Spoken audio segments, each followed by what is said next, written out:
Oh, no worries. All right. So, right off the bat, I guess, let me pull up the questions. One sec. Yeah, no worries. Uh,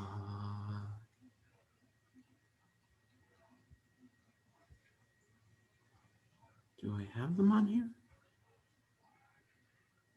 Hmm. Pretty sure I saved them. All right, here they are. So, let's start with like last time. Hmm. How how did the recall vote against you get started? Like, under what circumstances? Well, if you go back to November, we had had a vote. It was contentious 3-2 vote to look at going back in January in person. And it was not something that we knew was coming. We thought that the district was just going to release their plan for how to go back, but it ended up saying, hey, let's go back. One of the board members said at the time, well, let's go back small groups in purple, and then in red, we'll go back to hybrid. And we had talked before that about how it was very dangerous, we thought, to go back, especially with the holidays coming up, because we had looked at what had happened during Memorial Day and 4th of July and how those had been spreader events. So that vote, we re-examined that vote in January, on January 14th. And I made a motion that we put off going back until the fourth quarter with the hope that by then the school staff would be vaccinated and we could go back more safely. Well, immediately after that, and that motion passed 5-0 to stay out through the third quarter and look at going back fourth quarter. Well, immediately after that, January 14th vote, that's when I got, a couple days later, Sherry Zeta and I both got recall notices. So they were unhappy that we had voted again on going back because they were ready to go back, even though the numbers in January when we looked at it were, just as we thought they would be from the holidays, sky high. Hmm. So, they were unhappy with the fact that we didn't want to go back with the numbers being terrible and that we had revoted on it. I had felt like there was some misunderstanding about that vote in November. So I wanted to bring it up, knowing that if that vote was lost and we decided to go back, at least I wanted to make sure everybody voted on what they knew they were voting on. Hmm. So that group of parents were upset about that because they were, regardless of how bad things were with the COVID numbers in January, early January, they wanted to go back anyway. So that's when they put the recall notice forward. I see. So, just to be clear, when the vote to re-enter in-person hybrid schooling was bought up, we were still in the purple tier, and we were still seeing an exponential increase in cases. Correct? That's correct. Um, but they had still wanted to look at opening anyway, at least, whatever we could open at the time. Hmm. And we just felt it wasn't safe to open anything because the numbers were so bad. Hmm. I see. And I think one thing a lot of people, especially those on the reopen side, don't get for sure is that, I mean, everyone likes to talk about, oh, that 3% death rate, right? Well, 3% death rate, sure, but 19% of those people will develop heart complications. 19% of those people will develop permanent lung and liver damage, right? Oh, yeah, absolutely. The long Slightly. haul, the symptoms, 19% of people get things that they'll never get rid of. Death isn't the only bad thing that can happen. Your life, if you catch that, your life can be irrevocably changed forever. Right, right. I actually know someone who, right at the beginning of this, right? So before all the new crazy strains started coming out, who got this, and they're still dealing with nerve damage, lung damage. Sometimes they'll even get, these mini seizures, right? Oh, Which yeah. happen for like a minute, right? So I feel like, especially among the reopening crowd, a lot of people ignore that it's not just the death rates that you have to watch out for. And another thing Exactly. too is that 3% death rate is contingent on ICU beds being available. And if we just fling everything open right now, right, those ICU beds aren't going to be available for long. And the other part is that if all the ICU beds are taken because of COVID, people who have other types of injuries, Right, there's nowhere to put them. They could die also. And it would be not directly attributed to COVID, but they would die because there's no room in the hospitals because of COVID, right, because we weren't safe and because we decided to just fling everything open and, let the chips fall where they may, right, which is not, it just, why not be safe? Why not choose to play it safe when you're talking about life and death? right. So I guess the second question would be, what were the reasons that the reopening crowd thought that it was safe to reopen, and uh, why are they so I guess pursuing this to the point where they initiated a recall vote against you? What was the rationale behind the case for reopening? I guess. Well, I mean, what they say is, oh, the CDC says it's safe to open. But if you look at the mitigation factors, and they talk about the science, but this isn't the measles, this isn't polio, this isn't something we've studied for years on end. If you think in the last year how many times the CDC and the scientists have changed what they said because they learn more. And that's the thing with science. You're not just locked into saying, okay, we know now everything. As new information comes out, and when you have a new strain and a new virus that you don't know much about, things are going to change. So these people are like, oh, the science says it's fine. And there is a segment of the population. I have a colleague who didn't really believe. There's still a segment in this town too that really doesn't take COVID seriously. For And, sure, for and sure. my colleague got it, and we had a meeting last week, and he's been recovering for 3 weeks. And he said, I didn't take it seriously. My wife got hospitalized, and I was down. He said the best I could do, I felt a win, was when I could eat a handful of Cheerios, and he said going to the restroom took everything in him, and he wouldn't wish that on anybody. And now he understands why teachers want to be vaccinated before going back, because that segment of the population says, oh, it's safe, but you don't know that it's safe. And are you going to take all of the precautions to make sure, at least for what the CDC knows right now, Right. to make sure it's safe? Are you going to have 6 feet in between desks?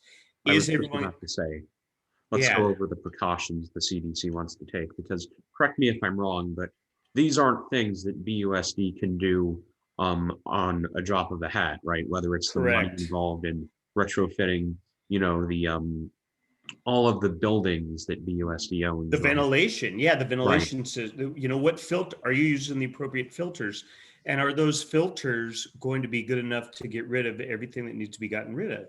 Are you going to keep 6 feet apart? And what is going to be the enforcement on making sure people stay 6 feet apart? The biggest thing, and if you look at Napa, who's been open for a while, they had this issue. What if a kid says, I'm not going to wear my mask, or they put it down below their nose, or they wear it on their chin? Kids don't always like to listen. Yeah. I've been teaching for, this is my 27th year, and people will push the envelope. And normally, when it's not a life and death thing, you just deal with it and say, okay, John, come on. But if it's a life and death thing, what is going to be done to enforce to make sure that kid keeps that mask on the entire time? And if he doesn't, what's going to happen to him? How are you going to keep 6 feet apart? What is lunch going to look like? Because the thing I think is that a lot of the parents think, oh, hey, when we go back to school, because what's one of the big things you hear about? The social emotional wellness. Well, my kid needs to see his friends. Well, your kid's not going to be able to be within 6 feet of his friends if things are done the way the CDC says, the mitigation. Masks all the time, 6 foot social distancing. You're not going to be able to eat lunch together. You're going to have to be 6 feet apart at least. You're not going to be all sitting at one table together. What is PE going to look like? because you can't use the same equipment. What is, how are you going to enforce that? How about testing? And one of the things that the crowd, the hey, science says we can go back crowd, looks, the CDC did a study in rural Wisconsin. And that school district, what they did was weekly testing of everybody to make sure. And how about contact tracing? Are you going to keep up to date contact tracing going on? And all these things cost massive amounts of money. So you can't say that the group that you talk about says, oh, well, the CDC, the science says we can go back. Well, are you going to go back with all those mitigation factors in place? And do you realize how much money that costs? And a lot of districts aren't even willing to take the money from the state to help with it because it would still cost way more. And like I said, 27 years in education, school districts like to try to do things because of lack of funding in the cheapest manner possible. And for most things, teachers, we can handle that. We can pick up the slack.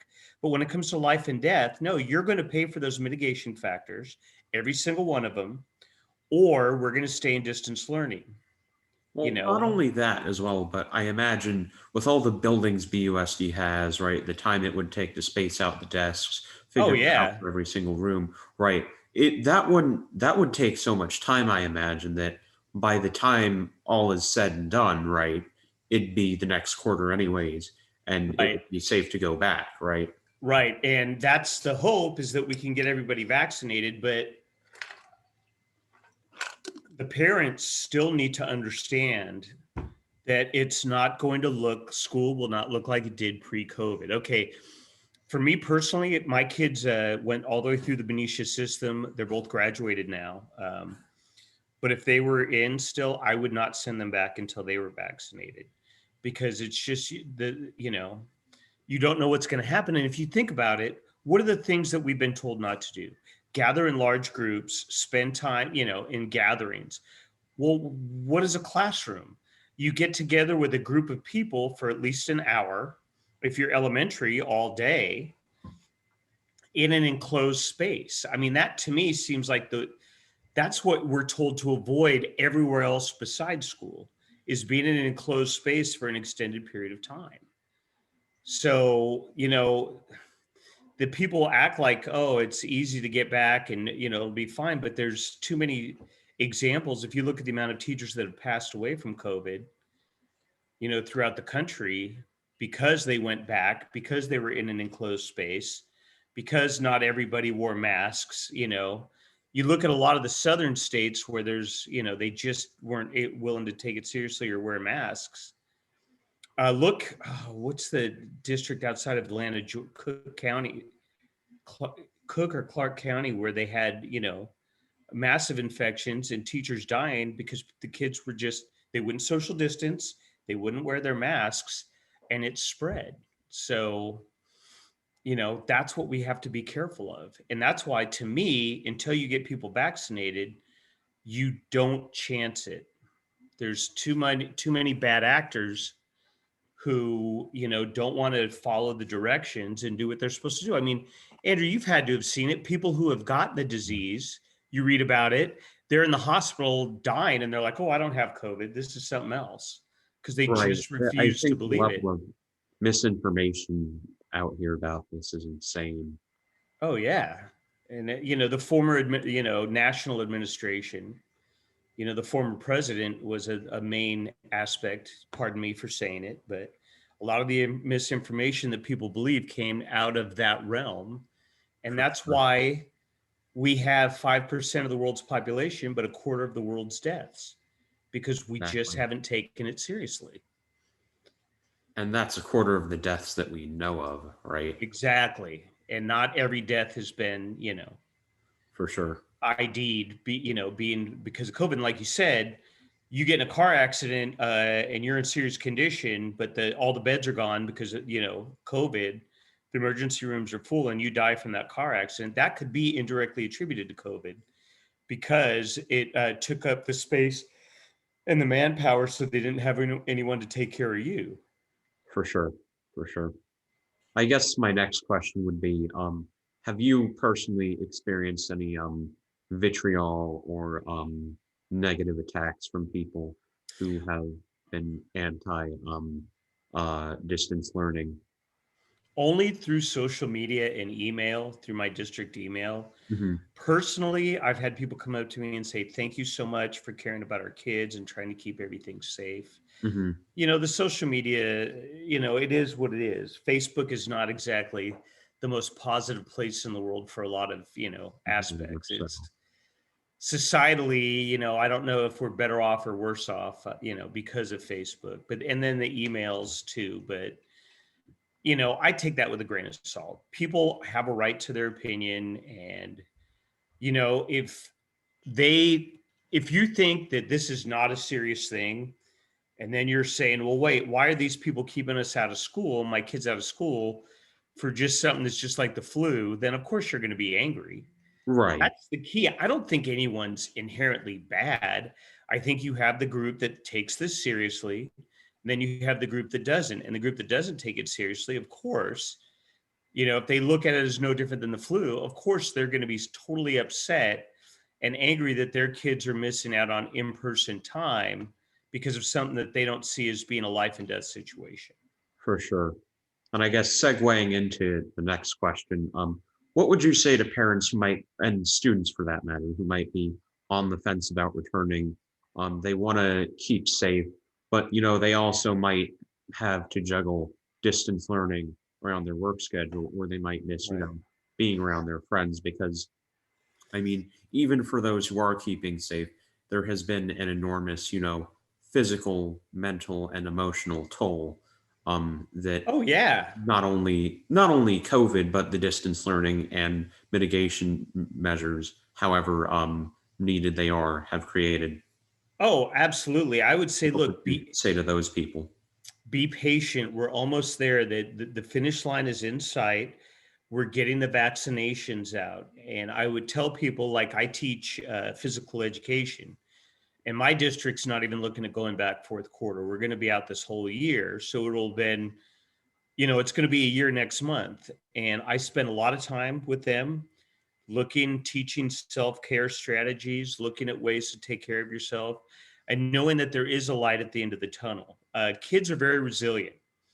So we can always make up for any holes that, in terms of what the kids got. The thing that bothers me is when parents act like school's been closed this whole time. School's been open, kids have been learning, lessons have been taught. Now it's distance, it's remote learning, but there's still everything going on. It's not as if we just shut down everything and no one's been doing anything for a year. We're still learning, we're still spending that time. So I would tell those people, I understand, I've been affected too.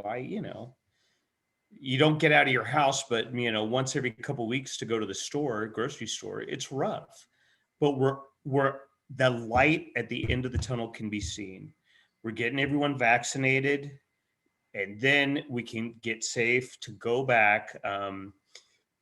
I don't know how long it'll be until things look the way they did. I don't see, school going back to pre-COVID levels, not this year, definitely. And I don't even know about, in fall, we'll be open, but will it look like it did pre-COVID? I'm not so sure because kids can get it. Now, kids' immune systems normally do better, but kids are still dying, and as a parent, you have to take that into account and say, okay, until my kid gets vaccinated, is this safe? Or if you have a child that already has a compromised immune system, do I want to chance this or should we, just stay home? Because you're going to have a segment of the population that is not going to come back for a while yet, and that's okay. So those parents, those kids, I get it. I feel you. I understand where you're at in terms of the mental and the physical toll this is taken. But let's get vaccinated. We're almost there. And then let's get back and start putting everything back together the Mhm. way, we had it. Mhm. All right, and I think that does it. Thank you so much for coming on, Mr. Maselli. Anytime, Andrew. Anytime you want. Hopefully, in a couple months, we'll be able to bring you back on with some better news. But Oh, I'm hoping to. yes, Yes. yes. But in the meantime, keep keep safe, and keep doing what You you're doing. too. You too. You keep safe too, Andrew. All right. Take care of Yep. yourself. All right. Have a good one, man. You too. You too. Bye bye. Bye bye.